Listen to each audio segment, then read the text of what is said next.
আমি আপনি দুনিয়া থেকে যখন বিদায় হয়ে যাব, আমাদের মূল টার্গেট হলো জান্নাত। মূল টার্গেট কি বলেন? জান্নাত। লস করা যাবে না, লস করা যাবে না। জান্নাত নাই তো এই লসের আর কি শেষ আছে নাকি? মহা লস। জান্নাত আমাকে নিতেই হবে। দুনিয়া ছেড়ে দিলে হলো জান্নাত নেব আমি। সব ছেড়ে চলে যা, আমার জান্নাত ছেড়ে দেওয়া যাবে না, জান্নাত আমাকে নিতেই হবে। আল্লাহ তাআলা বলছেন, বান্দারে আমি তোকে জাহান্নাম থেকে বাঁচাবো, আমি তোকে জান্নাত দিয়ে দেব। আমি কি তোকে এমন একটা ব্যবসার কথা বলবো নাকি? এখানে তিজারা শব্দ আসছে, ওই আয়াতে তিজারা শব্দ আসছে।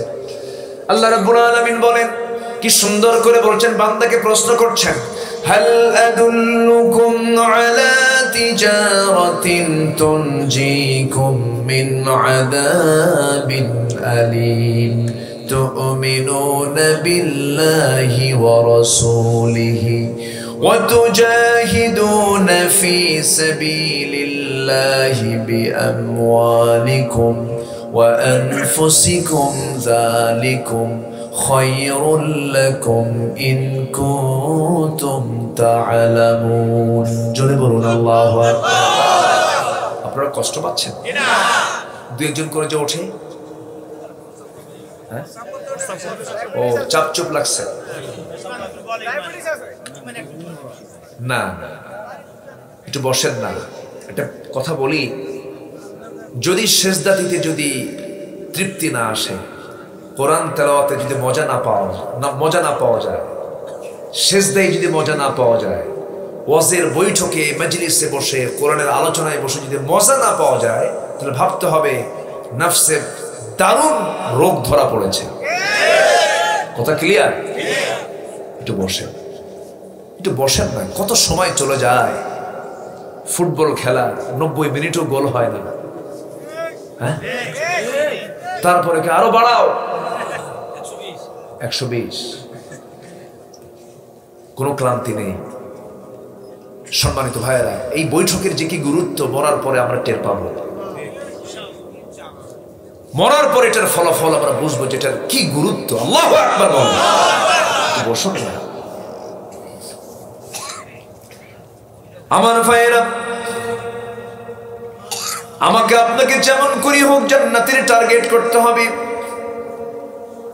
জান্নাতের টার্গেট করতে হলে দুনিয়ার সকল স্বার্থ ছেড়ে দিতে হবে। আল্লাহ তাআলা বলছেন, আমি তোমাকে জাহান্নাম থেকে বাঁচিয়ে তোমাকে জান্নাত দেব, এমন একটা ব্যবসার কথা বলবো নাকি? আল্লাহ বলছেন হাল আদুল্লুকুম, আমি কি তোমাকে বলবো নাকি, আলা তিজারাতিন তুনজিকুম মিন আযাবিন আলীম। এরপর আল্লাহ উত্তর দিচ্ছেন। প্রশ্ন করছেন কে? আবার উত্তরটাও দিচ্ছেন কে? কি সুন্দর করে আল্লাহ প্রশ্ন করছেন, আল্লাহ উত্তর দিচ্ছেন। আল্লাহ বলছেন, ঈমান আনবে আল্লাহর উপরে, নবীর উপরে, এরপরে জিহাদ করবে কার পথে? আসতে বলবেন না, কার পথে? অনেকে নামাজ পড়তে চায় কিন্তু জিহাদকে দেখলেই ভয় পায়। নামাজ পড়তে চায়, নামাজ কায়েমের সংগ্রামের কথা বললে বলে ভাই আমার কাজ আছে। আছে না? নাই?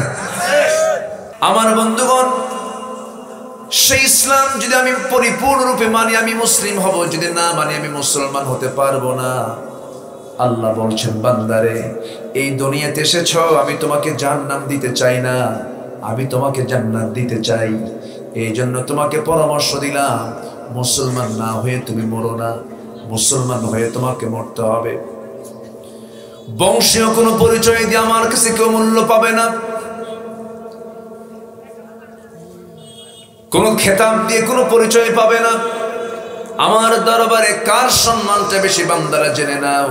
ইন্না খালাকনাকুম মিন যাকারিন ওয়া উনসা ওয়া জাআলনাকুম শুউবান ওয়া ক্বাবাইলা লিতাআরাফু ইন্না আকরামাকুম ইনদাল্লাহি আতকাকুম। আমি তোমাদেরকে সৃষ্টি করেছি এক নর এবং নারী থেকে, সেখান থেকে বিভিন্ন গোত্র বিভিন্ন ভাষায় ভাগ করে দিয়েছি যেন তোমরা একে অপরকে চিনতে পারো। তবে একটা কথা জেনে রেখে দিও, আমার কাছে কোন বংশগত কৌলন্য দিয়ে আমার কাছে কেউ সম্মান পাবে না। আমার কাছে সেই লোকটাই সবচাইতে সম্মানিত যে বান্দা আমি আল্লাহ আমাকে বেশি ভয় পায়। কিসের মুঘল, কিসের পাঠান, কিসের সৈয়দ, কিসের চৌধুরী, কিসের সরকার, কিসের সৈয়দ, এই সমস্ত কোনো কিছু পরিচয় দিয়ে আল্লাহর সামনে আমি পার পাবো না। নবীর বাপ হয়েও তো লাভ হয় নাই, নবীর ছেলে হয়ে তো কোনো লাভ হয় নাই। নবীর বাবা আজর, নবীর ছেলে কেনান, আছে না নাই? নবীর চাচা আবু লাহাব, লাভ হয় নাই। কুরাইশ বংশের মানুষ আবু লাহাব,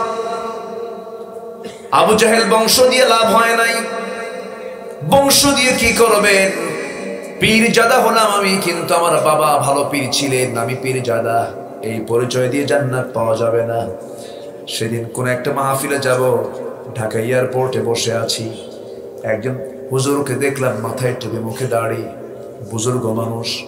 মনে হলো পাশে গিয়ে সালাম দিয়ে বসলাম, বসে সালাম দিচ্ছি, কিন্তু বসানটা অন্যরকম, একটু ভাব ভুক বেশি। এরকম কিছু ভাবের হুজুরও আছে না? শোনেন, আমরা আপনাদের জন্য আর কি দোয়া করব? উল্টা আলেমদের জন্য আপনাদের দোয়া করা দরকার। আমাদের দশা খুবই খারাপ, আমরা ভালো নাই, খুব সমস্যা। এলেমের গর্ব অহংকার আছে না নাই? আসতে বলবেন না, আছে না নাই? যদি একজনকে বলা হয় উনি কেমন আলেম, কারণ ওর কোন এলেম কেলাম আছে নাকি, ও তো মূর্খ, এরকম বলার লোক তো নাই। সালাম দিয়ে তিনি আগে টুপি দেখে, টুপিটা আমার গ্রুপের কিনা, যদি গ্রুপ মিলে তাহলে সালামটা দেয়, যদি না মিলে সালামটা দেয় না। এতটুকু সংকীর্ণতা নিয়ে আপনি ইসলাম কেমনে লালন করবেন? কে কোন টুপি পড়লো এটা কি মূল বিষয়? আফগানের এক টুপি পড়ে, পাকিস্তান এক টুপি পড়ে, ইন্ডিয়ার মুসলমান আরেক টুপি পড়ে, ওমান এক টুপি পড়ে, সৌদি এক টুপি পড়ে, বাংলাদেশ এক ধরনের টুপি পড়ে। এটা পোশাক। টুপি এক একটা দেশে এক একটা প্রচলন আছে, এই টুপি নিয়ে মারামারি লাগে। আছে? আসতে বলবেন না? আছে? সালাম দিতে নিয়ে ভাবে যেটা কোন গ্রুপ আগে দেখি, টুপি আগে দেখি না। মান সাল্লা সালাতানা ওয়াস্তাকবালা কিবলাতানা ওয়া আকালা যাবিহাতানা ফাযালিকাল মুসলিম। যে আমাদের মতো করে নামাজ পড়ে, আমাদের মতো কিবলামুখী হয় এবং আমাদের মতো প্রাণী জবাহ করা হয়, ফাযালিকাল মুসলিম, সেই মুসলিম। জোরে করে সুবহানাল্লাহ। রাসূল কত সহজ বানায় দিলেন, আর আমরা কত ফেরকা বানায় দিলাম, কত গ্রুপ বানালাম। গরম, ঠান্ডা, ওয়াহাবি, সুন্নি, আহলে হাদিস, কত গ্রুপ আমরা বানিয়ে দিয়েছি। এই জন্য দোয়াটা কি আপনাদের জন্য আগে দরকার না আমাদের জন্য আগে দরকার? আলেমদের জন্য আগে দরকার।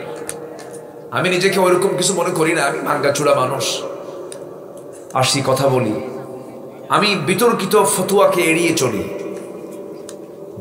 কি বলে 1 রাকাত 3 রাকাত বেতের, 8 রাকাত 20 রাকাত তারাবি, ফরজ নামাজের পরে মোনাজাত, মিলাদ, কিয়াম, রসুল নূর মাটি, হাত বাঁধা বুকে না নাভিতে, এই সমস্ত বিষয় নিয়ে আমার কোনো বক্তব্য আমি দিতে চাই না, কারণ এগুলো দিনের বড় কোনো অংশ নয়। দিনের বড় অংশ হলো সমাজ থেকে শিরককে উৎখাত করা, সমাজ থেকে সুদ, ঘুষ, মদ, জেনা, ব্যভিচার বন্ধ করা। এই সমস্ত বিষয়ে কোনো কথা নাই। ঘন্টার পরে ঘন্টা শুধু ওই সমস্ত বিষয় নিয়ে কথা বলে। কেউ যদি আমিন নাও বলে তাও তো নামাজ হবে। কেউ যদি হাত নাভিতে বুকে নাও বাঁধে, হাত ছেড়ে দেয় নামাজ হবে, তাও নামাজ হবে।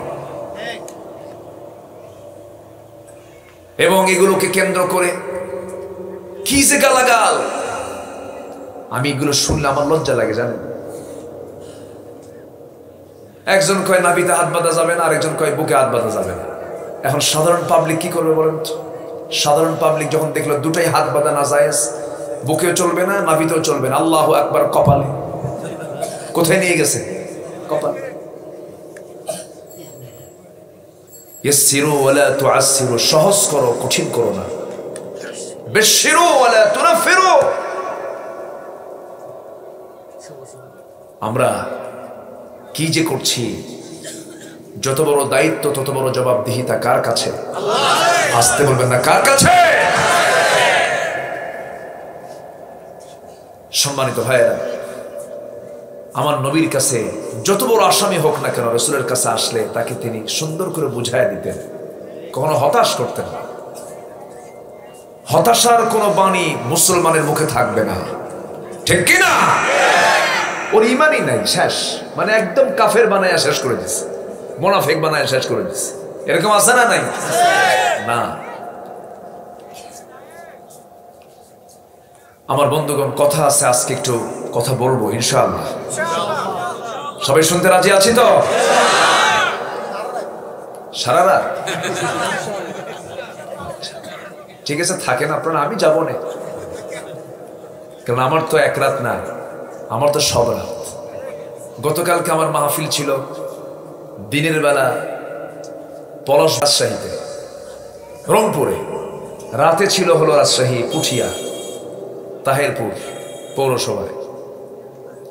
আচ্ছা, আজকে চলে আসছি হলো কুমিল্লা। আগামীকালকে বেশি দূরে না, মাত্র সিলেট, তাই না? সব দিকে তো খেয়াল করতে হবে। তা আমি শুধু একটা বিষয় আজকে কথা বলবো। আমরা দুনিয়াতে যে কোনো কাজ করতে গেলে লস খুঁজি না লাভ খুঁজি? লসের কাছে যাই আমরা? যাই পারতপক্ষে যাই না। কিন্তু ব্যবসা করতে গেলে লাভের নিয়তে গেলেও লসের চিন্তাও মাথায় রাখার দরকার হয় কি হয় না? ব্যবসায় লসও হতে পারে।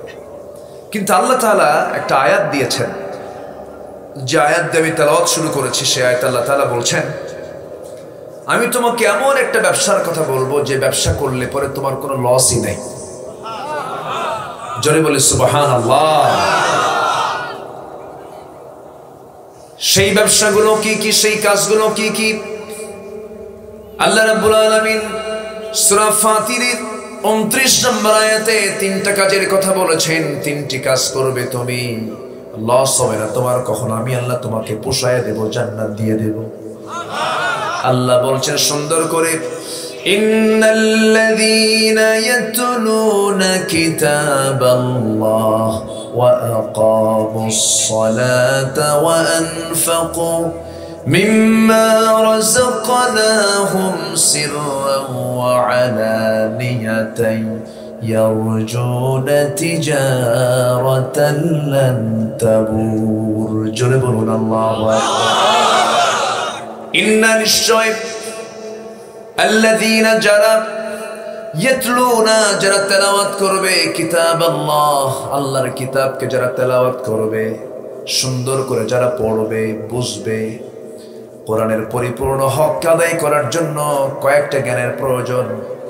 এক নাম্বার হলো কিরাআত, নাম্বার 2 হলো তিলাওয়াত, নাম্বার 3 হলো দিরাসাত, নাম্বার 4 হলো তাদাব্বুর, নাম্বার 5 হলো যতটুকু পড়েছি আমি এটাকে সমাজ জীবনে বাস্তবায়ন করা।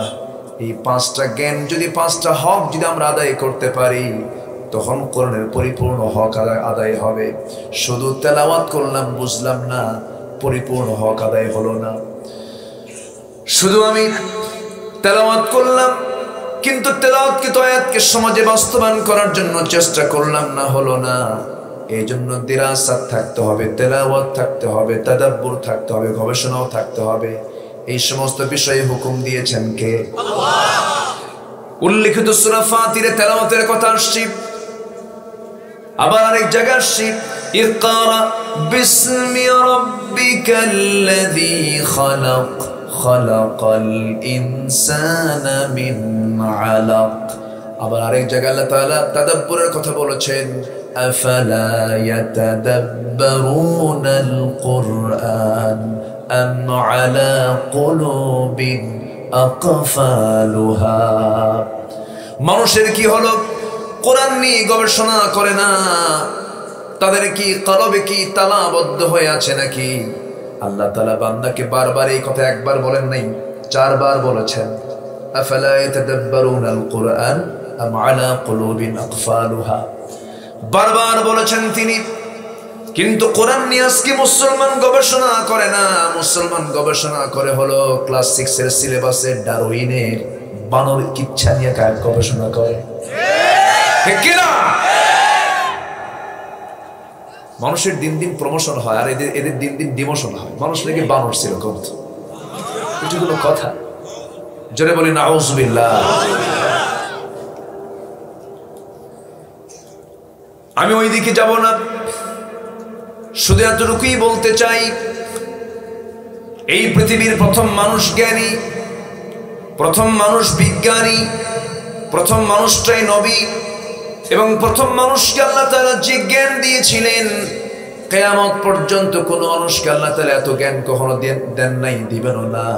কারণ আদমের ব্যাপারে আল্লাহ নিজেই বলেছেন, وَعَلَّمَ آدَمَ الْأَسْمَاءَ كُلَّهَا, আমি আদমকে এই জাগতিক জীবনের সকল কিছুর নামের শিক্ষা দিয়েছি। যত নাম, যত প্রাণীর নাম তিনি জানতেন, যত ফলের নাম তিনি জানতেন, যত ফুলের নাম তিনি জানতেন। এই জাগতিক জীবনের সকল কিছুর নামের শিক্ষা সবচাইতে বেশি শিখেছেন যিনি, তিনি হচ্ছেন আদম আলাইহিস সালাতু ওয়াস সালাম। তিনি আমাদের বাপ। সুবহানাল্লাহ বলবেন না? আমাদের বাপ শিক্ষিত না মূর্খ? বলেন শিক্ষিত না মূর্খ? আমরা তার সন্তান হয়ে কি থাকবো? বাপের নাম ঠিক রাখার দরকার আছে না নাই? বাপের সম্মান রক্ষা করার দরকার আছে না নাই? আমার বাপজান জান্নাত থেকে এসেছিলেন, আমার মাকে সাথে নিয়ে চলে এসেছেন, আল্লাহর হুকুমে তিনি চলে আসছেন। তারা যদি না আসতেন আমাদের আশা হতো না, তবে আসার কারণে আমাদের মর্যাদা বেড়ে গেছে। কারণ ফেরেশতার মর্যাদা বেশি না মানুষের মর্যাদা বেশি? মানুষের মর্যাদা বেশি। আল্লাহ মানুষকে কেন মর্যাদা দিয়ে দিয়েছেন? কারণ মানুষের গুনাহ করার যোগ্যতা আছে, কিন্তু আল্লাহর ভয়ে গুনাহ করে না। এই জন্য বান্দার যোগ্যতা, বান্দার সম্মান ফেরেশতার চাইতে বেশি। এই দুনিয়া ফিতনার জায়গা, এই দুনিয়া পরীক্ষার জায়গা, গুনাহ করার জায়গা। কিন্তু গুনাহ করতে চাইলেই তো গুনাহ করা যাবে না। গুনাহ করলে আল্লাহ তাআলা আমাকে আপনাকে পাকড়াও করবেন। আবার হঠাৎ করে যদি কোনো গুনাহ হয়েও যায়, মাফ পাওয়ার সুযোগ আছে না নাই? আসতে বলবেন না, আছে না নাই? আছে। আল্লাহ বলছেন, ইয়া আইয়ুহাল্লাযীনা আমানু তুবু ইলাল্লাহি তাওবাতান নাসুহা, ঈমানদারেরা তোমরা তওবার মতো তওবা আমার কাছে করো। তওবা করো, এই হুকুমটা কে দিয়েছেন? আল্লাহ। আসতে বলবেন না, কে দিয়েছেন? তাওবাতুন নাসুহা।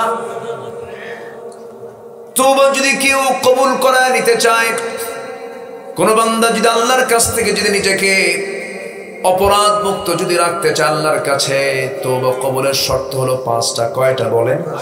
5টা শর্ত। বিরক্ত হচ্ছেন না তো? তওবা কবুলের 5টা শর্ত। নাম্বার 1 হলো, যে বান্দা তওবা করবে সেই তওবা করার জন্য একজনকেই বলতে হবে। তিনি কেউ নন, তিনি কে? আল্লাহ। আল্লাহর কাছেই তওবা করতে হবে। নাম্বার 2 হলো, অনুতপ্ত হতে হবে, নিজেকে অপরাধী মনে করতে হবে। আল্লাহ, যে ভুলটা করেছি আমি অনুতপ্ত, অনুশোচনা করছি, আল্লাহ তুমি আমাকে মাফ করে দাও। নাম্বার 3 হলো, যে গুনাহটা করেছি আমি ভবিষ্যৎ জীবনে আল্লাহ এই গুনাহ কোনোদিন আর করবো না, তুমি আমারে মাফ করে দাও। নাম্বার 4 হলো, আল্লাহ বাকি জীবনে কোনো গুনাহ, বড় বড় কোনো গুনাহ, কবিরা গুনাহ জীবনে আর করতে যাব না, তুমি আমারে এই গুনাহটা মাফ করে দাও। ভবিষ্যতে কোনো গুনার সিদ্ধান্ত না নেওয়া, চূড়ান্ত ভাবে আল্লাহর সামনে এটা বলে ফেলা। নাম্বার 5 হলো, বান্দার কোনো হক যদি নষ্ট হয়ে থাকে সেই হকগুলো ফেরত দিয়ে এরপরে তওবা করা। বান্দার হক মেরে খেয়েছি, 1000 বার তওবা করলেও তওবা কবুল করবেন না কে? আল্লাহ। আসতে বলবেন না, কে? আল্লাহ। বান্দার হক মেরে খাওয়া লোক তো বাংলাদেশে নাই বললেই চলে। আছে আছে। চিন্তা করা যায়, দেশ স্বাধীন হয়েছে ৭১-এ, আজকে ২০২৩ সাল চলছে। দেশের শ্রেষ্ঠ সন্তান হলো মুক্তিযোদ্ধারা। দেশ স্বাধীনের জন্য তারা রক্ত দিয়েছেন, অনেকে জীবন দিয়েছেন। এই ফ্রিডম ফাইটার যারা এই স্বাধীনতার যুদ্ধে যারা অংশগ্রহণ করেছেন, তাদের জন্য মুক্তিযোদ্ধা ভাতার ব্যবস্থাও আছে, ভালো। কিন্তু পত্রিকায় দেখতে পেলাম ২০০০ মুক্তিযোদ্ধা যারা মুক্তিযোদ্ধার ভাতা নিচ্ছে, যাদের বয়স হলো ৫২ বছর, যুদ্ধ হয়েছে ৫২ বছর। এই যুদ্ধটা করলো কখন? রুহের জগৎ থেকে, ঠিক কিনা?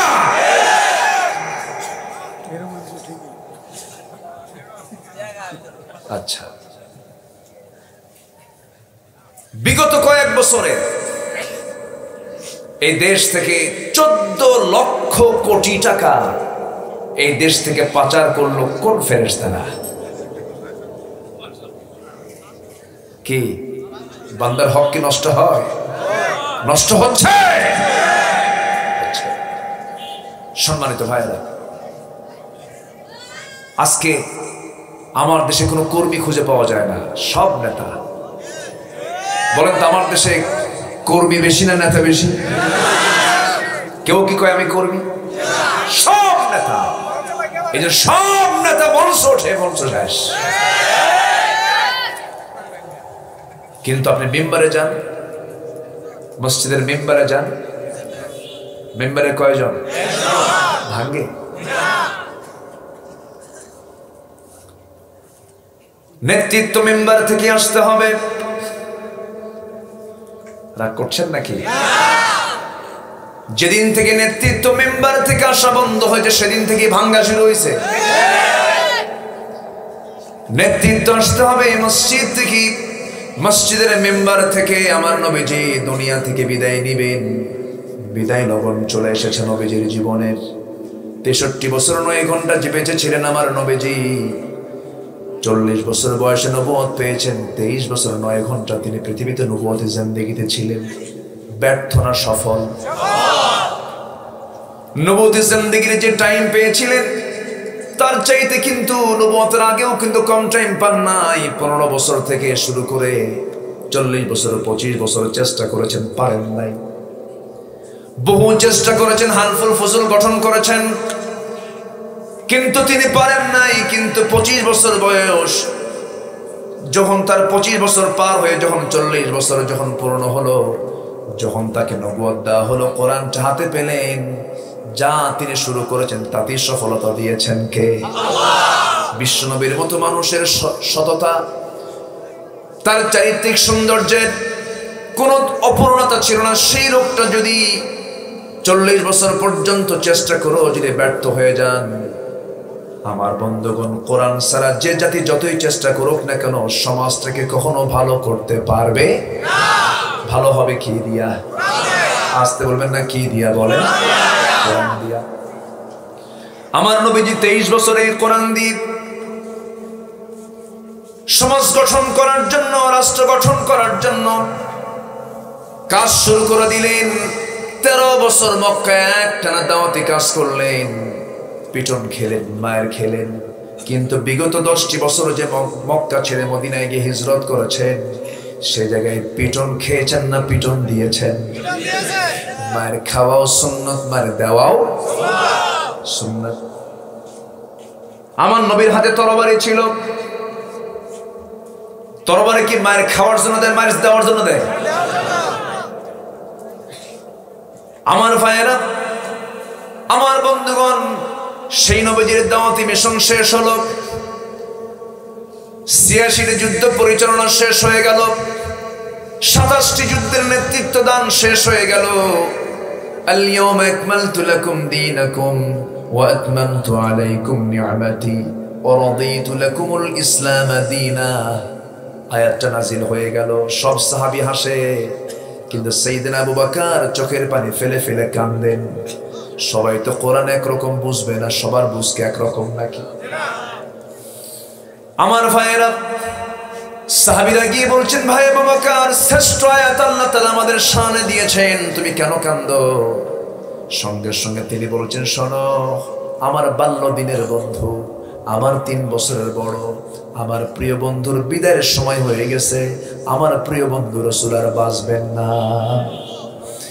এই জন্য আমি কান্দি, এই জন্য আমি অস্থিরতা পোষণ করছি। তোমরা আয়াত দেখে তোমরা হাসতেছো, কিন্তু আমার আয়াতটা দেখে মনে হচ্ছে নবীজি আর বাঁচবেন না, কারণ তার ডিউটি তো শেষ হয়ে যাচ্ছে।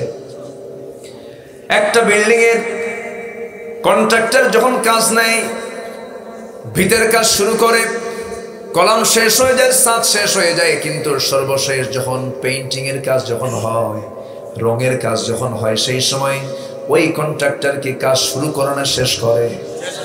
আর কি সে দেখতে আসবে নাকি, ভিজিট করতে আসবে নাকি, সে চলে যাবে? ঠিক তেমন আবু বকর বলছেন, ও আমার ভাইরা, নবীজির আয়াতটা প্রমাণ করে রাসূল আর বেশি দিন আমাদের মাঝে নাই। আমার নবীজি দুনিয়া থেকে বিদায় নেবেন। বিদায় নেওয়ার আগে নেতৃত্ব কার থেকে আসবে, কিসের থেকে আসবে, এই কথাই তো আমি এইদিকে চলে আসলাম। আমার নবীজি দুনিয়া থেকে বিদায় নেবেন, প্রচন্ড অসুস্থ শরীর নিয়ে তিনি আম্মা জান আয়েশার ঘরটাকে পছন্দ করলেন। ঘরের দরজায় গিয়ে নক করলেন, আয়েশা দরজা খুলো। দরজা খুলে দেওয়া হলো। ভিতরে ঢুকি আমার নবীজির মাথাটা চক্কর মেরে গেল। রাসূল বলছেন, আয়েশা কেমন যেন লাগতেছে, প্রচন্ড জ্বর, প্রচন্ড মাথা ব্যথা হচ্ছে। জ্বর যার হয়, মাথা ব্যথা যার হয়, এটা সুন্নতি রোগ। আমার নবীজির এই দুটো রোগ ছিল, মাথা ব্যথা আর জ্বর। মাথা ব্যথা, জ্বর। ওইদিকে সাথে যোগ দিয়েছে নবীকে বিষ প্রয়োগ করা হয়েছিল। বিষ প্রয়োগের একটা প্রতিক্রিয়া মৃত্যুর আগ দিয়ে এটা প্রকাশ পেয়েছিল। সেই বিষ প্রয়োগে দুজন সাহাবী, সঙ্গে সঙ্গে দুজন সাহাবী দুনিয়া থেকে বিদায় নিয়েছেন। নবীজির দেহের মধ্যে সেই বিষের কিছু ক্রিয়া ছিল। মৃত্যুর পূর্বে এটার সিমটম প্রকাশ পেয়ে গেল। নবীজিকে বিষ খাওয়ানো হয়েছে। এত সৎ, এত সততা, এত বিশ্বাসী মানুষকেও দুনিয়া থেকে হত্যার পরিকল্পনা করে কেন? একমাত্র কারণ হলো রাসূল বলেছেন, এই জমিন যার, এই জমিনে হুকুম চলবে তার। ঠিক কিনা? আমার নবীজির এটাই ছিল শ্রেষ্ঠ কথা। কাফিরদের সহ্য হয় নাই, মুনাফিকদের সহ্য হয় নাই, ফাসিকদের সহ্য হয় নাই, জালিমদের সহ্য হয় না। এখনো জালিম আছে না নাই? আসতে বলবেন না, আছে না নাই? আমার নবীজি আম্মা জান আয়েশাকে বলছেন, আয়েশা প্রচন্ড মাথা ব্যথা হতেছে, মাথায় একটু পানি ঢেলে দাও। পানি ঢেলে দেওয়া হলো। আমার নবীজি একটু মাথা ঠান্ডা হলো। আজান দিয়েছেন বেলাল। রাসূল বলছেন, ও আয়েশা আমাকে একটু ধরো, আমি একটু মসজিদের দিকে যাব। নিজের 2 পায়ে শক্ত ভর দিয়া উপরে উঠতে নিলেন, কিন্তু মাথার চক্কর দিয়ে পড়ে যেতে নিলেন। এবার তিনি বলছেন, আয়েশা রে, বুঝতে পেরেছি জামাতে আমার আর নামাজ হবে না মনে হয়, আমি জামাতে মনে হয় নামাজ পড়তে পারবো না। ওরে আয়েশা, বেলাল তো আজান দেওয়া শেষ করে দিল, নামাজ তো শুরু হয়ে যাবে, সব সাহাবীরা নামাজে দাঁড়িয়ে যাবে।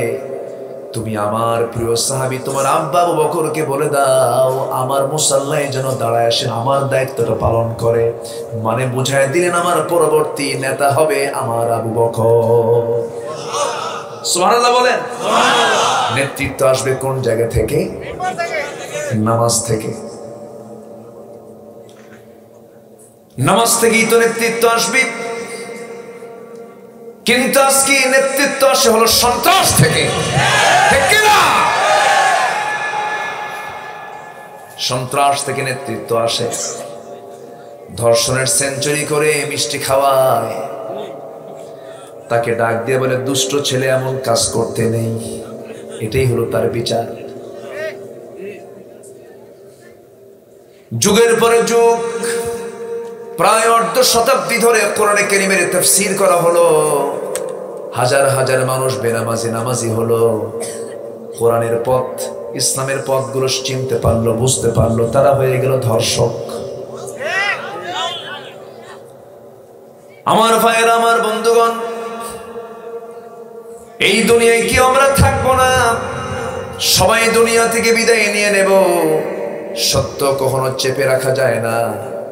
সত্য প্রকাশ পাবে, প্রকাশ পাবে, প্রকাশ পাবে। জোরে বলি ইনশাআল্লাহ, আরো জোরে বলি ইনশাআল্লাহ। সত্যের মৃত্যু নেই, সত্য কখনো মরবে না, সত্য বেঁচে থাকবে, সত্য বিজয়ী হবে। আল্লাহ তাআলা তার রাসূলকে জানাচ্ছেন, ওয়াকুল জাআল হক ওয়া যাহাকাল বাতিল ইন্নাল বাতিলা কানা যাহুকা। জোরে বলুন আল্লাহু আকবার। মিথ্যার অবশ্যই পরাজয় আছে, মিথ্যা হেরে যাবে। মিথ্যা কখনো টিকসই হতে পারে না। ফেরাউনরা পারে নাই, নমরুদরা পারে নাই, হামানরা পারে নাই, আবু জেহেলরা পারে নাই। এখনকার দুনিয়ার নব্য ফেরাউনরাও হামানরাও পারবে না।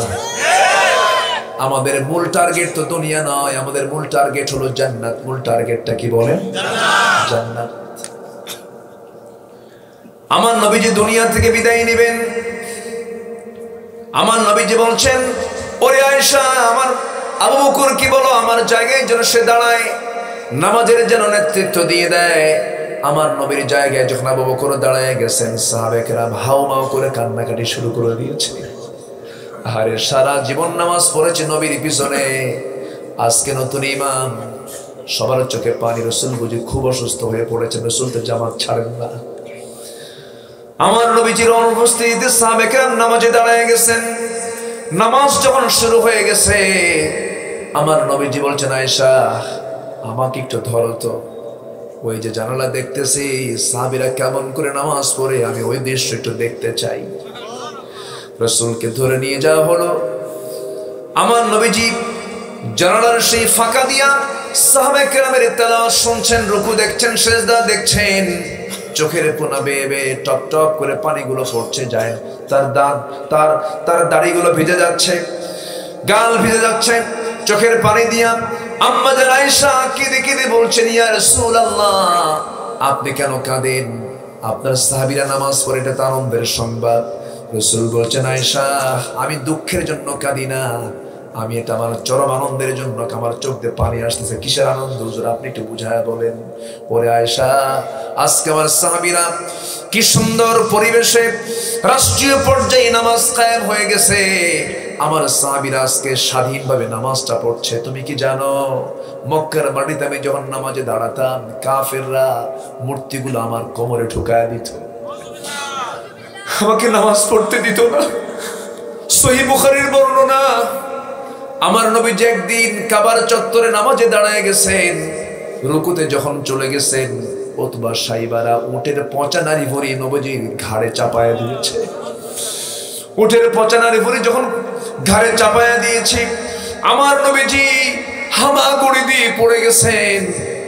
ফাতিমা রাদিয়াল্লাহু তাআলা আনহা দূর থেকে দৃশ্য দেখে দৌড় বেড়ে চলে আসছেন। পচা নারী ভরিগুলো টেনে রাসূলকে সেই জায়গা থেকে উদ্ধার করলেন। আমার নবীজি সহজে কখনো বদদোয়া করতেন না, কিন্তু সেই দিন তিনি যার যার নাম নিয়েছেন সবগুলো বদর কূপে সব শেষ হয়ে গেছে। উতবা, শাইবা, মুগীরা, ওয়ালিদ, আবু জেহেল সবগুলোকে তুমি আল্লাহ খতম করে দাও, শেষ করে দাও। বেশি দিন সময় লাগে না, বদরের ময়দানে সবগুলো একসঙ্গে বিদায় নিয়েছে। আমার ভাইয়েরা, রাসূল বলছেন, আয়েশা রে, এই নামাজ পড়তে নিয়ে কাফেররা আমাকে কত অত্যাচার করেছে। তায়েফের ময়দানে কালিমার দাওয়াত দিতে গেছি, নামাজ কায়েমের কথা বলেছি, আমাকে পাথর মেরে মেরে রক্তাক্ত করে দিয়েছে। উহুদের ময়দানে কাফেররা আমাকে পাথর মেরে দাঁত দুটো ভেঙে দিয়েছে। দেখো আয়েশা, আমার এখনো দুটো দাঁত নাই। খন্দকের ময়দানে খন্দকের পরীক্ষা খনন করতে নিয়ে আমি আমার কোমরটা হারিয়ে ফেলেছি, আমার কোমরটা কুজো হয়ে আছে, এখনো দেখো না সোজা হয়ে হাঁটতে পারি না। যেই নামাজ কায়েমের জন্য আমার দাঁত গেল, আমার কোমর গেল, যেই নামাজ কায়েমের জন্য আমার ইয়াসার পরিবারের শাহাদাত বরণ করলো, বদর প্রান্তরে 14 জন সাহাবী আমার চলে গেল, সেই নামাজ আজকে রাষ্ট্রীয় পর্যায়ে কায়েম হয়েছে। এই চরম আনন্দের দৃশ্য আমার চোখে পানি আনতে বাধ্য করেছে। এই জন্য আমি কাঁদি। আয়েশা, আম্মা জান আয়েশা বলেন, আমি 9টি কারণে নিজেকে শ্রেষ্ঠত্ব মনে করি। আল্লাহ তাআলা আমাকে 9টা শ্রেষ্ঠত্ব দান করেছেন। আল্লাহ তাআলা আমাকে অন্যান্য স্ত্রীর চাইতে 9টা মর্যাদা বেশি দিয়েছেন। নাম্বার 1, 13 বছরে নববধূ হয়ে নবীর ঘরে পদার্পণ করেছি। আমি একমাত্র কুমারী। আমি আয়েশা নিজেকে ধন্য মনে করি। আমি জিব্রাইলকে নিজের চোখে দেখেছি। যেরকম সুবহানাল্লাহ। আমি নিজেকে ধন্য মনে করি। আমার শানে আল্লাহ তাআলা কয়েকটা আয়াত আমাকে লক্ষ্য করে আয়াত নাজিল করেছেন। আমি আয়েশা নিজেকে ধন্য মনে করি। আমার নবীজি অসুস্থ হয়ে আমার ঘরটাই চয়েস করেছেন।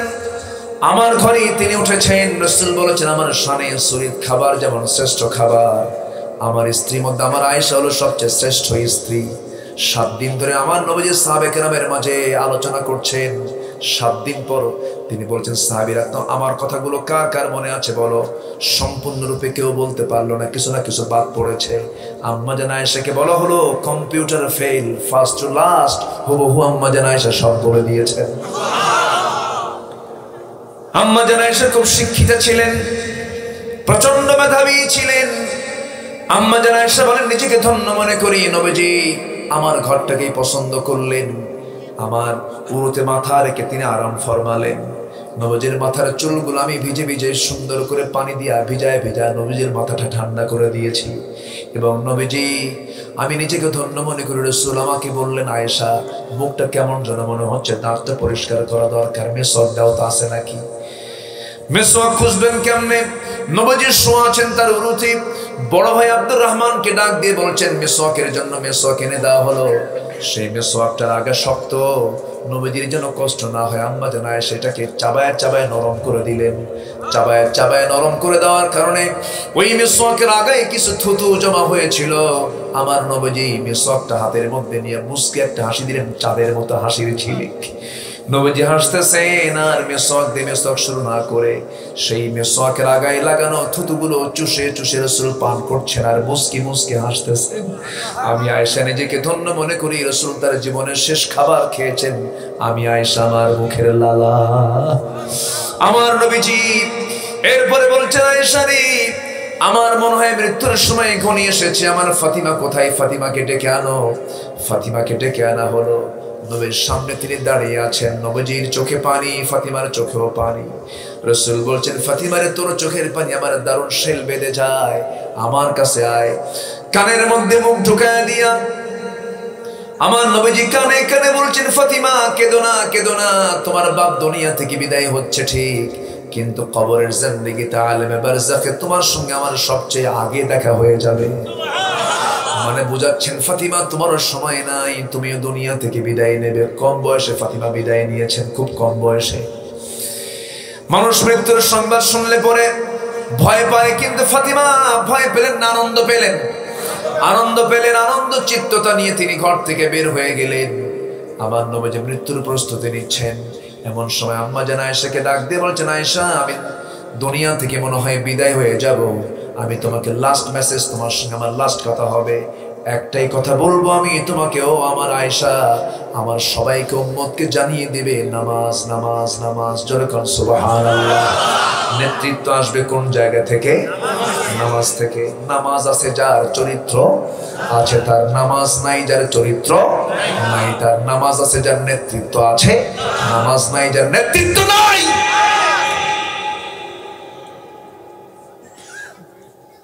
আমার ভাইয়েরা, আমার বন্ধুগণ, আম্মা জান আয়েশা বলেন আমি নিজেকে ধন্য মনে করি। রাসূল আমার চোখের সামনে আমার উরুতে মাথা রেখে আমার হাতে মাথা রাখা অবস্থায় রাসূল দুনিয়া থেকে বিদায় নিয়েছেন। আমি নিজের হাতে নবীজির চোখটা নিচের দিকে নামায় দিয়েছি। আমি আয়েশা নিজেকে ধন্য মনে করি। রাসূল যখন দুনিয়া থেকে বিদায় হয়ে গেলেন আমার ঘরটাই হয়ে গেছে নবীজির কবর। যেরকম সুবহানাল্লাহ। আমার ঘরটাই হয়ে গেছে নবীর কবর। আমি নিজেকে ধন্য মনে করি। রাসূল আমার ঘরে তিনি তার শেষ জায়গা করে নিয়েছেন। আমারও মন চেয়েছিল আমি আমার নবীর পাশে ঘুমাবো, আমার কবরটা নবীর পাশে হবে। কিন্তু মুসলিম জাহানের বড় একজন আল্লাহর বড় কাছের বান্দা ওমরে ফারুক যখন আমার নবীর পাশে থাকার ইচ্ছা পোষণ করেছেন, আমি আমার জায়গা আমি ওমরে ফারুককে দান করে দিয়েছি।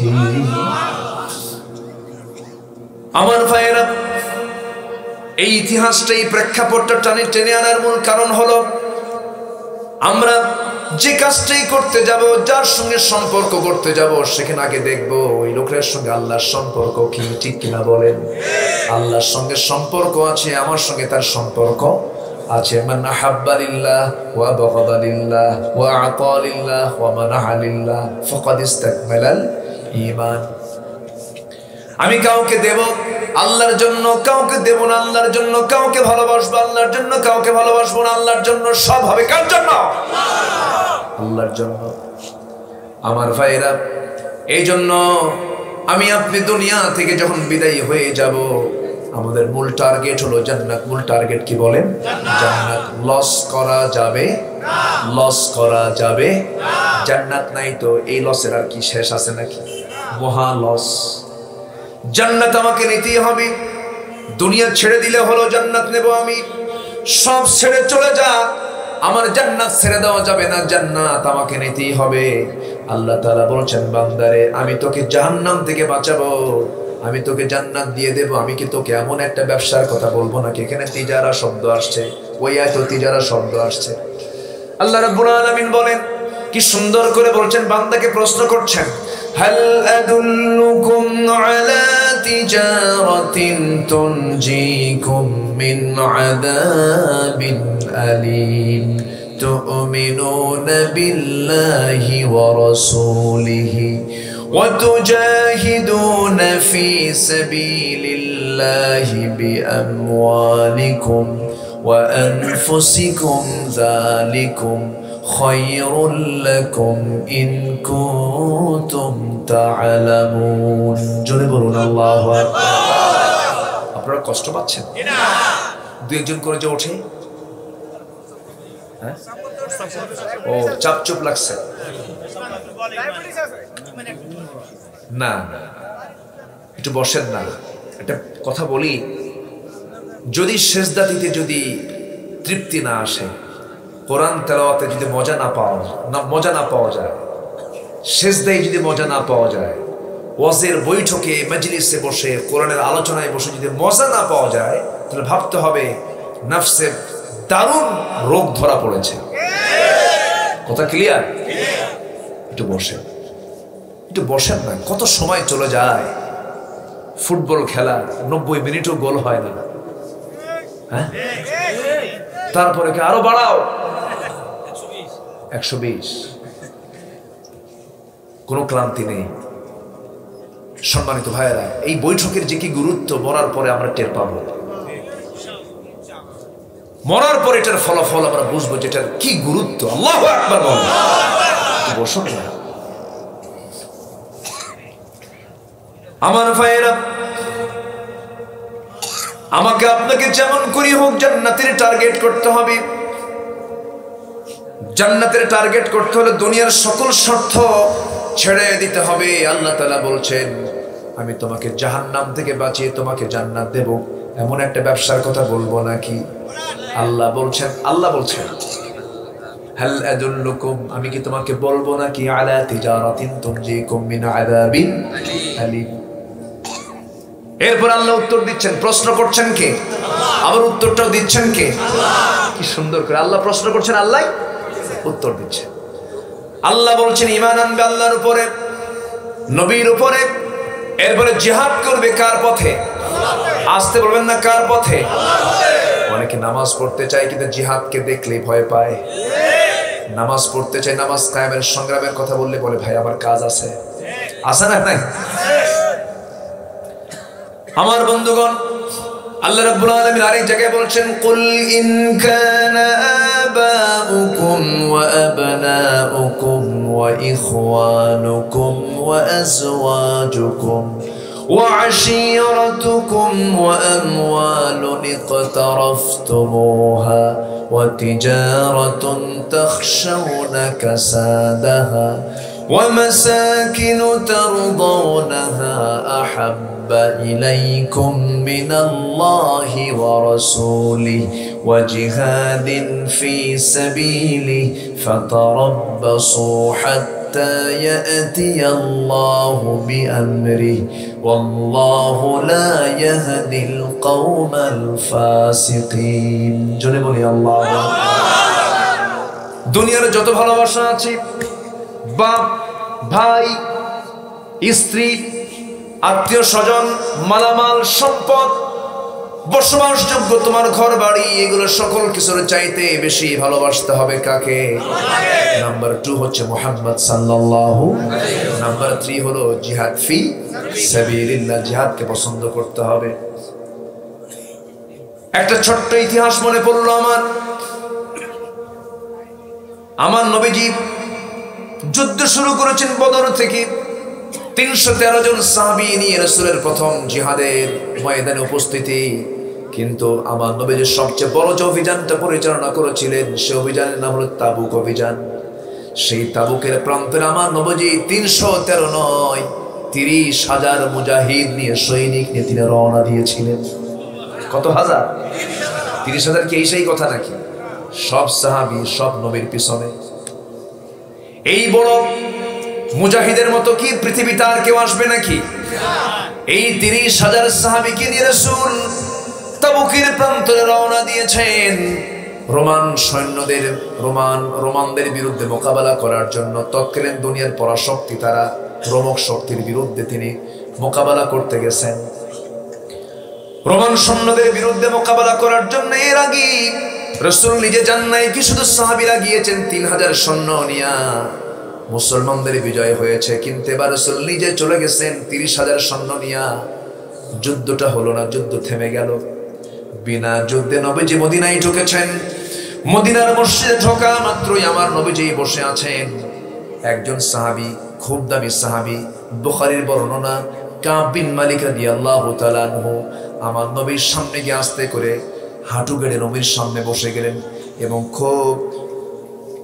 খুব ভয়ে ভয়ে রাসূলের সামনে বসে আছেন, থরথর করে কাঁপতেছেন। রাসূল বলছেন, কাব, তুমি আমার সামনে বসে কি যেন ভয় পাচ্ছ, কিছু বলতে চাও নাকি বলো?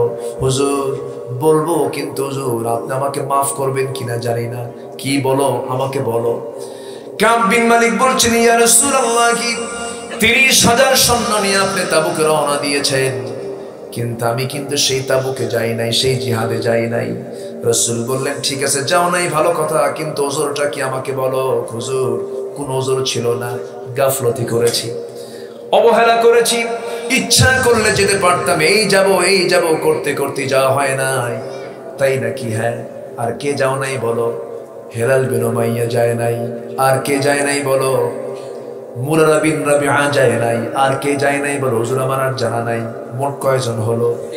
3 জন। আমার নবীজি বললেন, কাব বিন মালিক, ঠিক আছে, তুমি আমাকে বলেছ, তুমি এখন আমার সামনে থেকে যেতে পারো, তুমি চলে যাও। কাব বিন মালিক সেই জায়গা থেকে চলে গেলেন, কিন্তু নবীজির চেহারাটা অন্যরকম হয়ে গেছে। নবীজির সঙ্গে সঙ্গে ফরমান জারি করলেন, গোটা মদিনার মুসলমানকে জানান দিলেন, কাব বিন মালিক, হেলাল বিন উমাইয়া, মুরারা বিন রাবিআ, এই 3 জন ব্যক্তি তারা যে যুদ্ধে যেতে অবহেলা করেছে, জিহাদে যেতে তারা অবহেলা করেছে, গড়িমসি করেছে, আমি রাসূল তাদেরকে মাফ করতে পারলাম না। আমি রাসূল বরঞ্চ তাদের বিরুদ্ধে আজকে বয়কটের ডাক দিলাম। ওদের সঙ্গে কোনো প্রকার সালাম কালাম, লেনদেন, চলাফেরা, আচার ব্যবহার কোনো মুসলমান করতে পারবে না। রাগ করতেছেন নাকি? অনেকে ভাবতেছে তসবিহ আমি দিনে 1000 বার জপি, তাহাজ্জুদ পড়ি, কোনোদিন তাহাজ্জুদ মিস নাই। মসজিদ বানায় দিছি, মাদ্রাসা বিশাল বড় বানায় দিয়েছি, আল্লাহ আমারে জান্নাত না দিয়া যাবে কোথায়?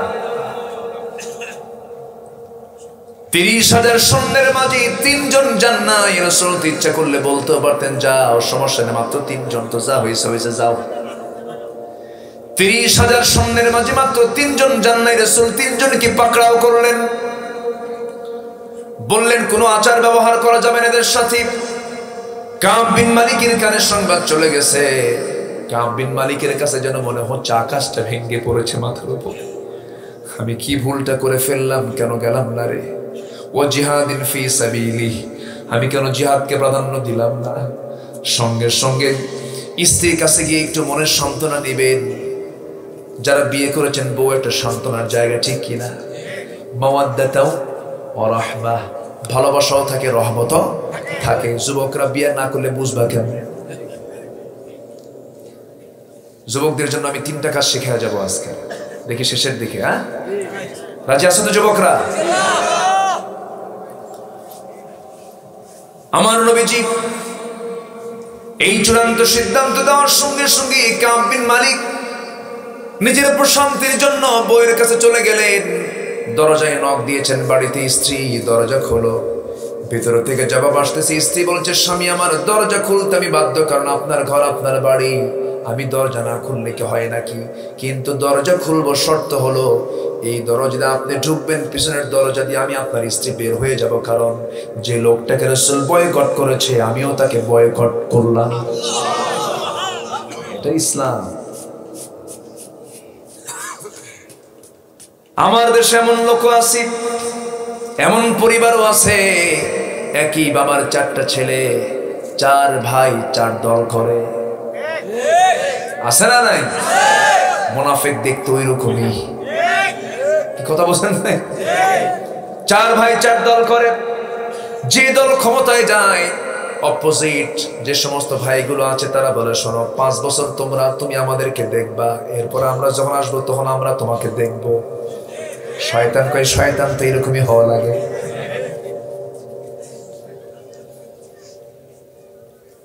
স্ত্রী হিলাল কাব বিন মালিকের স্ত্রী দরজা খোলার শর্ত যখন দিয়েছেন, দরজা খুলতে মানা করলেন। কাব বিন মালিক বলছেন, না না, দরজা খোলার দরকার নাই। নিজের ঘরেও ঢুকতে পারলেন না, মুখটা ফিরায় নিয়ে আবার বের হয়ে আসতেছেন তিনি। কোথায় যাবেন? যাওয়ার তো জায়গা নেই, কেউ কথাও বলে না, লেনদেন নাই, সব বন্ধ হয়ে গেছে। সামনে ছোট্ট 2টা বাচ্চা, তার নিজের সন্তান, 9 বছর, 10 বছর, 11 বছর বয়সের বাচ্চা, 2টা সন্তান সামনে খেলতেছে। দূর থেকে ডাক দেয়, আমার কলিজার টুকরা সন্তান, এইদিকে আসো, একটু আদর করি। সন্তানগুলো বলে, না না, যাওয়া যাবে না, রাসূল তোমাকে বয়কট করেছে, আমরাও কথা বলবো না। আমার ভাইয়েরা, কাব বিন মালিকের কোনো অভাব ছিল না জিকির আজকারের, নবীর প্রতি মুহাব্বতের কোনো কমতি ছিল না। সূরা তাওবা পড়বেন, তাওবা তাওবা, সূরা তাওবা। আল্লাহ তাআলা এই জন্য এই সূরার নামকরণ এই 3 সাহাবীকে কেন্দ্র করেই করেছেন, সূরার নামটা তাওবা দিয়েছেন। আমার ভাইয়েরা, কাব বিন মালিক কোথায় যাবেন? সেজদায় পড়ে পড়ে কাঁদবেন। হিলাল বিন উমাইয়ার বয়স হলো 70 বছর, নবীর চাইতে বয়স বড়। 70 বছরের বুড়া মানুষ, চামড়া গুলো কুচকে গেছে, বুড়া মানুষ, চুলগুলো পাকা। হেলাল বিন উমাইয়ার কানে যখন সংবাদ চলে গেছে, পাগলের মতো হয়ে গেছে হেলাল বিন উমাইয়া। ঘরের মধ্যে থাকা দড়ি নিয়ে, হাতের মধ্যে নিয়ে, সেই রশিগুলো নিয়ে চলে গেছে মসজিদে নববীর সামনে। মসজিদে নববীর সামনে গিয়া বড় একটা খুঁটি, সেই খুঁটির সাথে দড়িটা বেঁধে নিয়া নিজের 2টা হাত স্বেচ্ছায় দড়ি দিয়ে বেঁধে বলছে, হেলাল রে, তোর মতো বড় আসামি এই জমিন আর নাই। নবী তোর বিরুদ্ধে বয়কটের ডাক দিয়েছে, তোর মতো বদনসিব আর কে আছে রে হেলাল? নিজে নিজেকে গালি দিচ্ছেন আর 2টা হাত বেঁধে এখানে চুপ মেরে বসে আছেন।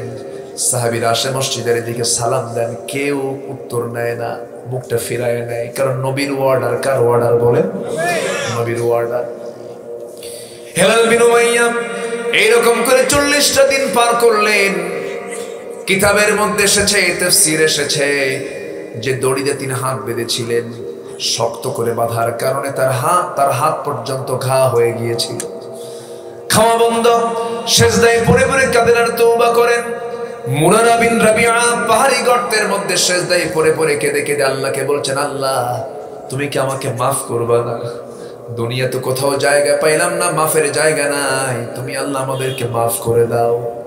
আমার নবীর কাছে ওহী নাযিল হলো, ওয়ালা সালাসাতিল্লাযিনা খুল্লিফু, হে রাসূল, ওই 3 জন যারা পিছনে পড়েছিল, যারা যুদ্ধে যায় নাই, আপনি না মাফ করলো, আমি আল্লাহ তাদের তওবা কবুল করে নিয়েছি। তওবা কবুলের আয়াত যখন নাযিল হলো, সাহাবীর প্রতি নবীর দরদ কম না বেশি? আসতে বলে না, কম না বেশি? আশিদ্দাউ আলাল কুফার রুহামাউ বাইনাহুম, আমার নবীজি সঙ্গে সঙ্গে বলছেন, ও আমার ওমর, তাড়াতাড়ি এদিকে আসো, আমার প্রিয় কাব বিন মালিককে ডেকে আনো, দেখো তার বাড়িতে আছে নাকি। বাড়ির দরজায় ওমরে ফারুক বলছেন, কাব তুমি আসো নাকি, তোমার শানে আয়াত নাজিল হয়ে গেছে, আল্লাহ তোমার তওবা কবুল করে নিয়েছেন। ভিতরে থেকে স্ত্রী বলছে, না আমার স্বামী নাই। সঙ্গে সঙ্গে কাব বিন মালিকের স্ত্রী বলছেন, যে লোকের খবর আল্লাহ নেয় না, রাসূল নেয় না, আমি বউ তার খবর নিতে চাই না। চিন্তা করেন। কিন্তু আয়াত নাযিল হয়ে গেছে। এরপরে হেলাল বিন উমাইয়া তার তওবা কবুল হয়ে গেছে, মুরারা বিন রাবিয়া তার তওবা কবুল হয়ে গেছে। আল্লাহর কাছে চেয়েছেন, আল্লাহ তাদেরকে মাফ করে দিয়েছেন। কিন্তু এই যে একটা ইতিহাস ঘটে গেল, এর মধ্যে উম্মতে মুহাম্মাদের শিক্ষা নেওয়ার আছে না নাই? আছে না নাই? শিক্ষা নিতে হবে, গাফলতি করা যাবে না। আমার বন্ধুগণ, এখন 2 নাম্বার কাজে আসি। 3টা কাজে কোনো লস নাই। কয়টা কাজে বলেন?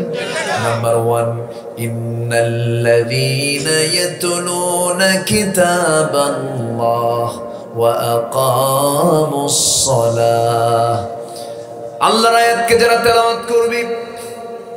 নাম্বার 2 হলো নামাজ যারা কায়েম করবে। নামাজ কায়েম এক জিনিস, নামাজ আদায়টা ভিন্ন জিনিস। নামাজ আদায় হলো পার্সোনাল কাজ, আর নামাজ কায়েমটা হলো সামষ্টিক কাজ, সবাই মিলে যে কাজটা করতে হয়। এই পার্সোনাল নামাজ আদায়ের ব্যাপারে ফসল্লি লিরাব্বিকা ওয়ানহার, এই নামাজ পার্সোনাল আদায়ের ব্যাপারে পৃথিবীর কোনো শাসক আপনাকে মানা করবে না, জো বাইডেন মানা করবে না, ঋষি সুনাক মানা করবে না, নরেন্দ্র মোদী মানা করবে না, ভ্লাদিমির পুতিন মানা করবে না।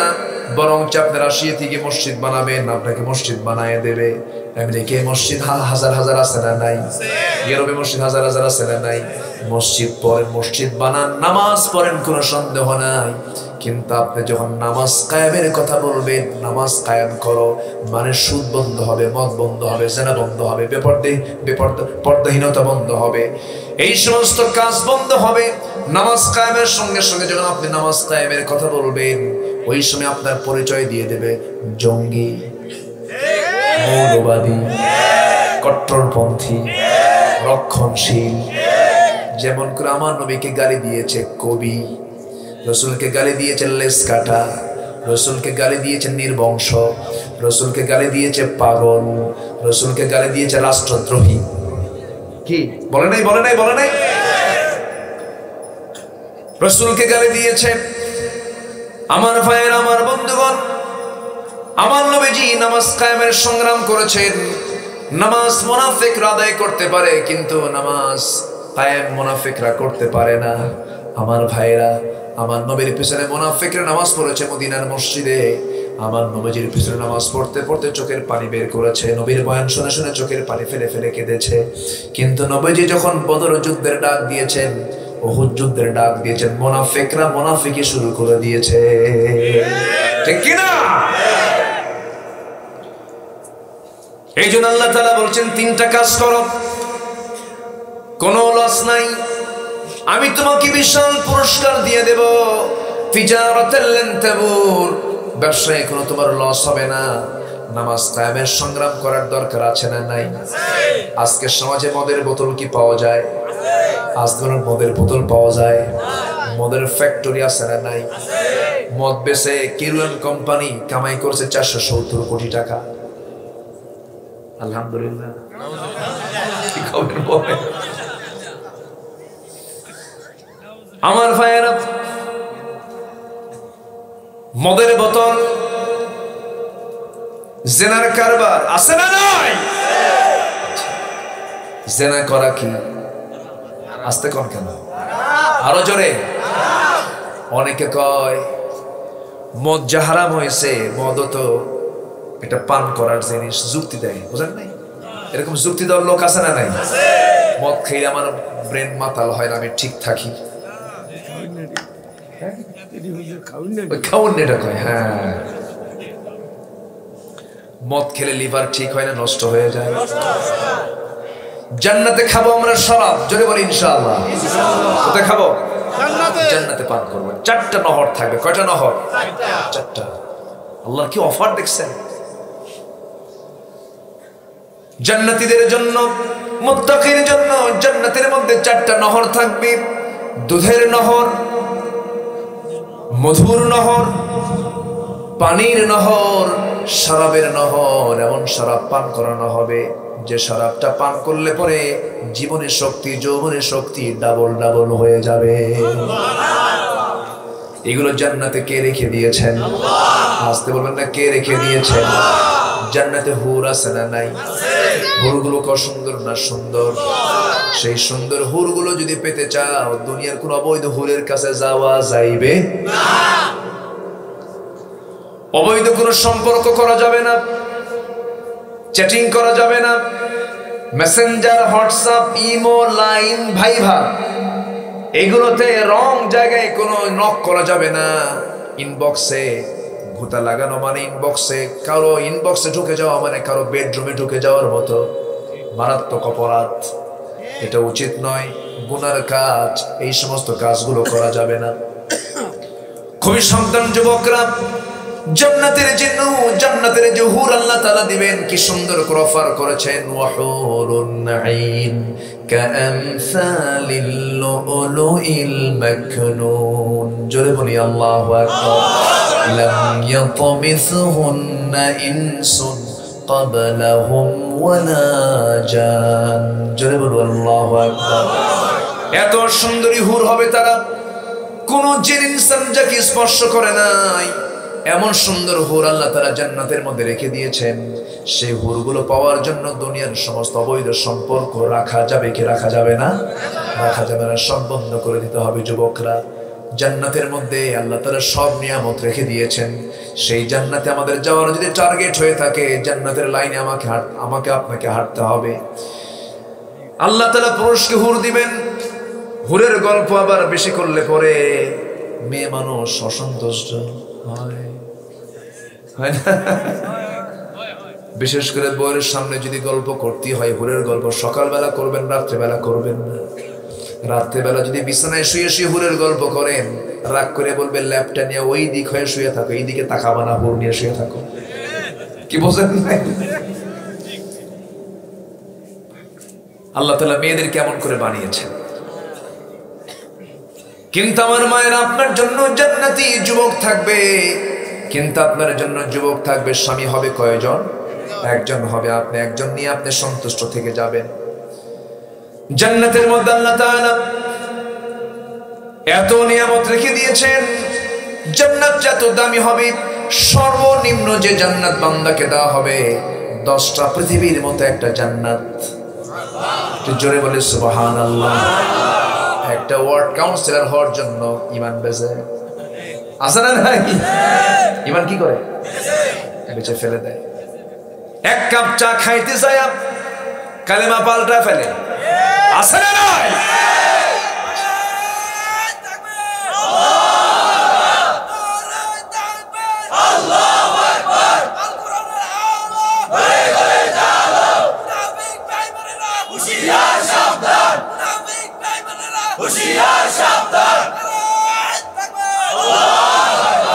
ধন্যবাদ তোমাকে আলোচনার পয়েন্টে স্লোগান দেওয়ার জন্য, তাই না? যে আমি কি আলোচনা করব এখনো? কিন্তু ঘড়ি তো চলতেছে, ঘড়ি তো থামে না। জি বলি আলহামদুলিল্লাহ। আলোচনা চলো, হুজুর বলুক।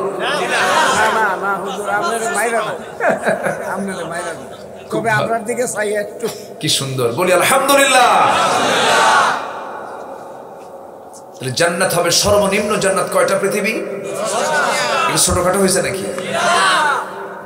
10টা পৃথিবীর মতো একটা জান্নাত। আল্লাহু আকবার বলেন। জান্নাত ঠিকই নেবো, কিন্তু কোরআন শরীফ পড়তে পারি না। তাহলে কেমন হলো বলেন তো? এরকম লোক আছে না নাই? চাচার বয়স 60 বছর হয়ে গেছে, 70 বছর, চাচা কোরআন শরীফ পড়েন, কে বাবা মুখে আসে না। কি হয় না? মুখে আসে না কেন? কে বাবা খুব চেষ্টা করে হয় না। কাচ্চা চাচা দেবিদারের কংসনগরের মোড়ে যে আপনার রাস্তার ধারে 4 শতক জায়গা আছে, দাগ নাম্বার কত? কি 93। দাগ নাম্বার মনে আছে না নাই? আবার কুমিল্লার কোর্টে গিয়ে ফাইল নিয়ে সকাল বিকাল কোর্টের বারান্দা দিয়ে ঘুরে, চাচার বয়স 70 বছর, কিন্তু কোর্টের বারান্দা মিস নাই। কে চাচা এই জায়গায় কেন? কে বাবা 10 বিঘা জমির মামলা চলে। তো উকিল কিছু কিছু বিষয় বোঝে না, একটু উকিলকে একটু বোঝাতে আসে, তাহলে উকিলকেও বোঝায়, দাগ নাম্বার জানে। বন্ধ করার জন্য দুনিয়ার কোন ওষুধ এগুলো ঠিক হবে না, ফালাক নাস করে ফু দিবেন, সব ঠিক হয়ে যাবে। জোরে বলি সুবহানাল্লাহ। আমার নবীজিকে জাদু করা হয়েছিল, ফালাক নাস সবার তো জানা আছে।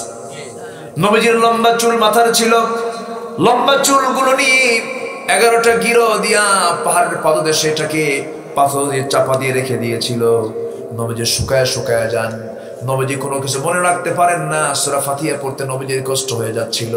এমন সময় আল্লাহ তাআলার পক্ষ থেকে ফালাক নাস 5টা আয়াত 6টা আয়াত মতো 11টা আয়াত নাজিল হলো। এই 11টা আয়াত যখন নাজিল হলো, রাসূলকে অর্ডার দেওয়া হলো, রাসূলকে জানিয়ে দেওয়া হলো আমার নবীজি সেই পাহাড়ের পাদদেশ থেকে সেই চুলটা সংগ্রহ করে চুলের একটা করে গিরো খোলেন আর বলেন, কুল আউযু বিরাব্বিল ফালাক মিন শাররি মা খালাক ওয়া মিন শাররি গাসিকিন ইযা ওয়াকাব ওয়া মিন শাররিন নাফাসাতি ফিল উকাদ ওয়া মিন শাররি হাসিদিন ইযা হাসাদ। জোরে বলি আল্লাহু আকবার। قل أعوذ برب الناس ملك الناس إله الناس من شر الوسواس الخناس الذي يوسوس في صدور الناس من الجنة والناس। জোরে বলি আল্লাহু আকবার। যত প্রকার বদ নজর থেকে বাঁচতে চান সব ঠিক হয়ে যাবে। দোকানদারি করতেছেন, বদ নজর দেয়, ফালাক নাস করে মারবেন ফু। আল্লাহর কালাম তো লস নাই। আল্লাহু আকবার বলেন। আমার নবীজি বলেছেন আমার উম্মতের আখির জামানায় সবচেয়ে বড় অনিষ্ট হবে বদ নজর। এই বদ নজর থেকে বাঁচার জন্য ফালাক নাস কে দিয়েছেন? আল্লাহ দিয়েছেন। এই জন্য কোরআনটা আমরা সুন্দর করে পড়বো, সহি করে পড়বো। জোরে বলে ইনশাআল্লাহ। কোরআনকে বলুন, কোরআন তুমি কাকে লানত দাও? কোরআনও কিন্তু লানত দেয়। লানত আছে না নাই? কোরআনের লানত আছে না নাই? রুব্বা কারিন লিল কুরআনি ওয়াল কুরআনু ইয়ালআনুহু। কোরআন তাকে লানত দেয় যে কোরআনটাকে সহি করে পড়ে না। এই জন্য কোরআনটাকে আমরা সহি করে পড়বো। জোরে বলে ইনশাআল্লাহ। তবে কুমিল্লায় ভিন্ন আছে, নোয়াখালী, কুমিল্লা, লক্ষ্মীপুর অধিকাংশ লোক ভালো কোরআন পড়তে পারে বলে আলহামদুলিল্লাহ। ভালো কুমিল্লা, নোয়াখালী ফার্স্ট, আপনার এলেম কালামে ফার্স্ট। গোটা দেশের আলেমের নেতৃত্ব কুমিল্লা, নোয়াখালী দেয়। আলহামদুলিল্লাহ, তাই না? সম্মানিত ভাই, ব্রাহ্মণবাড়িয়া তো কুমিল্লা, আবার ব্রাহ্মণবাড়িয়ার নাম বলতে হবে, বৃহত্তর কুমিল্লা তো, তাই না? সব কুমিল্লা। কুম লিল্লাহ, আলহামদুলিল্লাহ বলেন। দাঁড়িয়ে যাও কার জন্য? আল্লাহর জন্য। সম্মানিত ভাইরা, তাহলে দুটো কথা বললাম। একটা হচ্ছে আল্লাহর কালাম আমরা সুন্দর করে তেলাওয়াত করব। শুধু তেলাওয়াত নয়, কিরাআত, তেলাওয়াত, দিরাসাত, তাদাব্বুর সব থাকতে হবে। নাম্বার 2 হচ্ছে নামাজ শুধু পড়লেই হবে না, নামাজ আমরা কায়েমের সংগ্রাম করব। কায়েমের সংগ্রাম মানে আন্দোলন থেকে পিছিয়ে থাকা যাবে না। পিছিয়ে থাকলে খবর আছে না নাই? 3 সাহাবীকে ধরছিলেন কে? মুহাম্মদ সাল্লাল্লাহু। আচ্ছা, নাম্বার 3 হলো ওয়ানফাকু মিম্মা রাযাকনাহুম সিররাও ওয়া আলানিয়া। গোপনে প্রকাশ্যে আমি তোমাকে যে টাকা দিয়েছি, যে অর্থ দিয়েছি, যে সম্পদ দিয়েছি, তা থেকে কিছু খরচ করো। ওয়ানফিকু মিম্মা রাযাকনাহুম সিররাও ওয়া আলানিয়া, সব আল্লাহ চাননি তো, কিছু দাও। ওয়া মিম্মা রাযাকনাহুম ইউনফিকুন, কিছু তুমি আমার জন্য খরচ করো, আমি তোমাকে এটা পরে পুষায় দিয়ে জান্নাত দিয়ে দেব। জোরে বলে সুবহানাল্লাহ। তাহলে কি আসলে কি আল্লাহকে দেওয়া হলো না নিজের জন্য রাখা হলো? বলেন বলেন সবাই, আল্লাহকে দেওয়া হলো না নিজের জন্য রাখা হলো? নিজের জন্য রাখা হলো। আমরা বোকা তো, বুঝি না, আমরা বুঝি না তো। এই তাবুক অভিযানে কে কি দেবে কম্পিটিশন শুরু হয়ে গেছে, কে কি দান করবে। ওমরে ফারুক রাদিয়াল্লাহু তাআলা আনহু তিনি কি করলেন? সমস্ত সম্পত্তি হিসাব করে অর্ধেক সম্পত্তি নবীর সামনে হাজির করে দিয়ে বলেন, হুজুর অর্ধেক সম্পত্তি আমি নিয়ে আসছি আজকে, আর অর্ধেক রেখে আসছি। আর মনে মনে ভাব নিচ্ছেন আজকে আমি আবু বকরকে হারাবো। কাকে হারাবো? সবার দান করা শেষ, সবার শেষে আসছেন হলো সাইয়েদনা আবু বকর। রাসূল বলছেন, আবু বকর তুমি কি আনলা? হুজুর বাড়িতে কিছুই থুই আসিনি, যা ছিল সব নিয়ে আসছি, তাবুকে দিয়ে দিলাম। জোরে বলুন সুবহানাল্লাহ। তারা কি দিয়েছেন আল্লাহর পথে? জান্নাত নেবার জন্য নয়, জান্নাত নেবার জন্য। আমরা জান্নাত নেব, জোরে বলি ইনশাআল্লাহ। ইন্নাল্লাহ ইশতারা মিনাল মুমিনিনা আনফুসাহুম ওয়া আমওয়ালাহুম বিআন্না লাহুমুল জান্নাহ। আল্লাহ তাআলা জান এবং মালের বিনিময়ে জান্নাত আমাকে দিয়ে দিয়েছেন। আমরা জান মাল দেব, আল্লাহ আমাকে জান্নাত দিয়ে দিবেন। জোরে বলুন সুবহানাল্লাহ। এখানে কি কোনো কথার মধ্যে কোনো ভেজাল আছে? কোনো কি অস্পষ্টতা আছে? আল্লাহ ক্লিয়ার করে দিয়েছেন, তুমি জান মাল দাও, আমি তোমাকে জান্নাত দিয়ে দেব। আল্লাহ কবুল করুন। ইয়ারজুনা তিজারাতান লান তাবুর, আশা করা যায় এই ব্যবসায় কোনো লস নাই। লান, যারা আলেম ওলামা আছেন, লান মানে কি? কখনোই হবে না। আল্লাহু আকবার বলেন। আল্লাহ কেবল নিশ্চয়তা দিয়েছেন। যাই হোক, এই আয়াতটার উপরে আমরা আমল করার চেষ্টা করব। সবাইকে ফজর নামাজ পড়বো না? ফজর পড়বেন কার? একটা হাত তুলে দেখেন। জোরে বলি ইয়া আল্লাহ, আরো জোরে বলি ইয়া আল্লাহ। আমাদেরকে ফজর, জোহর, আসর, মাগরিব, ইশা 5 ওয়াক্ত সালাত আদায় করা তৌফিক তুমি আল্লাহ দিয়ে দাও। জোরে বলি আমিন, আরো জোরে আমিন। বাড়িতে মা বোন আছে না নাই? আমি একটা গুরুত্বপূর্ণ কথা বলি, এক রাতে তো সব কথা বলা যায় না। বিশেষ করে মা বোনদের পর্দার ব্যাপারে পুরুষদের খেয়াল রাখতে হবে। 2 নম্বরে না 1 নম্বরে খেয়াল রাখতে হবে। সবচেয়ে বড় ফিতনা আজকে ইউরোপ, পশ্চিমা বিশ্বের মূল টার্গেট হলো মুসলিম পরিবারকে উলঙ্গ করে ঘর থেকে বের করা। এই ক্ষেত্রে আমাদের সতর্ক সর্বোচ্চ থাকার দরকার আছে না নাই? বিশেষ করে পর্দার ব্যাপারে নিজ আত্মীয় স্বজন, বিশেষ করে খালাতো ভাই, মামাতো ভাই, দুলা ভাই দেখা করা জায়েজ? দেবর ভাসুর দেখা করা জায়েজ নাই। দুলা ভাইয়ের হোন্ডায় চড়ে না, এরকম শালি কি আছে? আছে, আছে। কিন্তু চড়ার শালিও আছে না নাই? আছে। আচ্ছা, দুলা ভাইয়ের হোন্ডায় কি চড়ার দরকার আছে? খুব সাবধান, বি কেয়ারফুল। বেড়া কিন্তু ক্ষেত খায়, বেড়া ক্ষেত খায়। খালাতো ভাই ঘরের মধ্যে ইসি ঢুকে চলে যায়, মামাতো ভাই ঘরের মধ্যে ইসি ঢুকে চলে যায়। এখানে ফিতনা হওয়ার সম্ভাবনা সবচেয়ে কম না সবচেয়ে বেশি? ঘন ঘন খালার বাড়ি আসে, খালাম্মা আসসালামু আলাইকুম, খালাম্মা আসসালাম, মানে খালাতো বোন একটা আছে, ওর সালাম দেওয়ার মতলব ঠিক। খুব সাবধান। আমি কিন্তু কথাগুলো কিন্তু অত্যন্ত গুরুত্বপূর্ণ কথাগুলো বলছি।